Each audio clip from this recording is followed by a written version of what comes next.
شباب صور استقبلونا الابواب بليز. جيمي دي اول مره ذا فويس؟ اول مره ذا فويس كيدز، ما انا من شوي بطلت كيدز يعني، اول مره. اول مره غنيت قدام جمهور؟ ببيروت من تقريبا سنتين، سنة ونص هيك شيء. اول مره شفت صورتك على بيل بورد في الشارع؟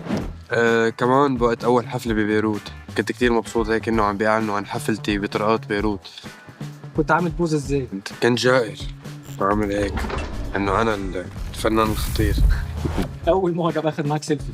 او كنت لسه بتركيا، كنت عامل غنية اصلا ما بعرف كيف عرف شكلي، او يمكن مش معجب، هو حب ياخد صورة بس انه اخد صورة.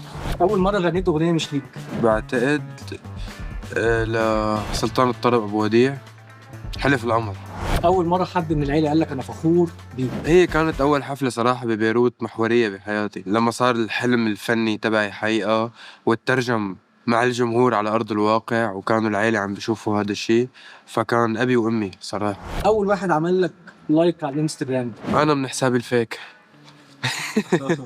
اول مره حسيت انك عملت اغنيه كسرت الدنيا؟ اول اغنية كسرت الدنيا عندي هي يا ليل ويا العين، اول ميجا هيت. اول مره عرفت ان صوتك حلو؟ من وقت ما وعيت على الدنيا وانا بغني، ما بعرف الصوت حلو او مش حلو بس انا عم بغني كده كده يعني. اول واحد قال لك انت مش هتنجح؟